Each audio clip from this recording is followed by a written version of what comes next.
दोस्तों, रामायण में एक ऐसा भी योद्धा था जिसका वध करना केवल लक्ष्मण के लिए ही संभव था। अन्य कोई भी योद्धा अपनी पूरी शक्तियों का प्रयोग करने पर भी उस योद्धा का वध नहीं कर पाता। दोस्तों, यह घटना रामायण के उत्तरकांड की है। रावण का वध करने के बाद सीता सहित राम लक्ष्मण अयोध्या में आ चुके थे और अयोध्या की प्रजा राम राज्य से अति प्रसन्न थी। एक दिन जब श्री राम और लक्ष्मण एक साथ बैठे हुए थे, तभी उनसे मिलने महर्षि अगस्त्य आए। दोस्तों, महर्षि अगस्त्य शक्तियों में भगवान शिव के समान थे।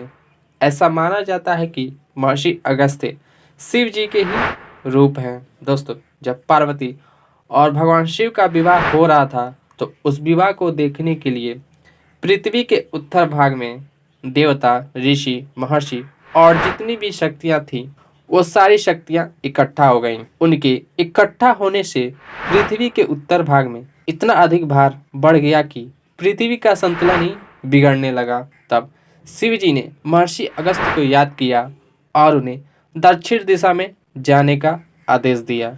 तब महर्षि अगस्त्य विंध्याचल पर्वत पार करके दक्षिण भाग में खड़े हो गए। दोस्तों, उनके अकेले का भार पूरे देवताओं के भार के बराबर था, जिसके कारण पुनः पृथ्वी संतुलित हो गई। दोस्तों, जब महर्षि अगस्त्य श्री राम के पास आए तो युद्ध की चर्चा होने लगी। श्री राम ने पूरे युद्ध का हाल चाल बताया और बताया कि वे कितनों का वध किया और किस प्रकार से युद्ध को जीता। दोस्तों, महर्षि अगस्त्य ने कहा, कोई चाहे कितना भी वीर हो, वह लक्ष्मण के आगे कुछ भी नहीं। जिसका वध करना सबके लिए असंभव था, लक्ष्मण ने उस योद्धा का वध किया। उन्होंने मेघनाद के शक्तियों के बारे में बताया कि वह केवल लक्ष्मण के हाथों ही मरता।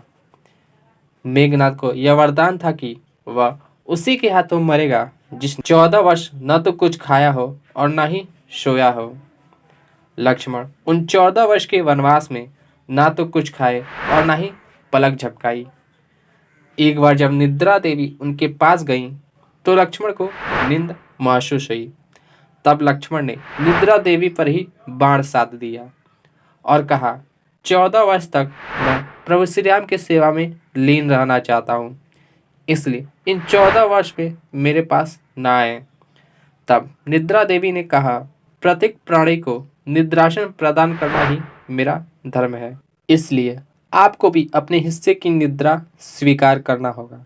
तब लक्ष्मण जी हाथ जोड़ते हुए बोले, आप मेरे हिस्से की निद्रा मेरी पत्नी उर्मिला को प्रदान करें।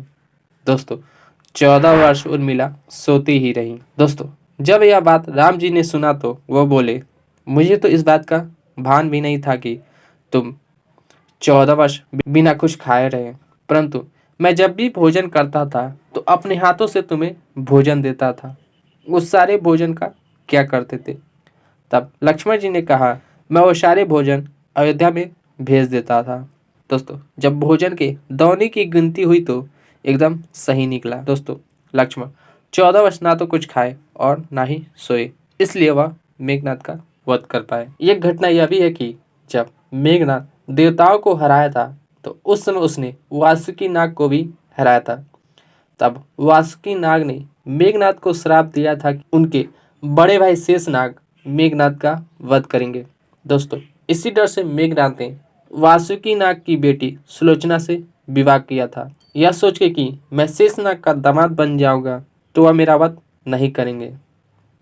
दोस्तों, लक्ष्मण ही शेषनाग के अवतार थे और वही मेघनाद का वध भी किए।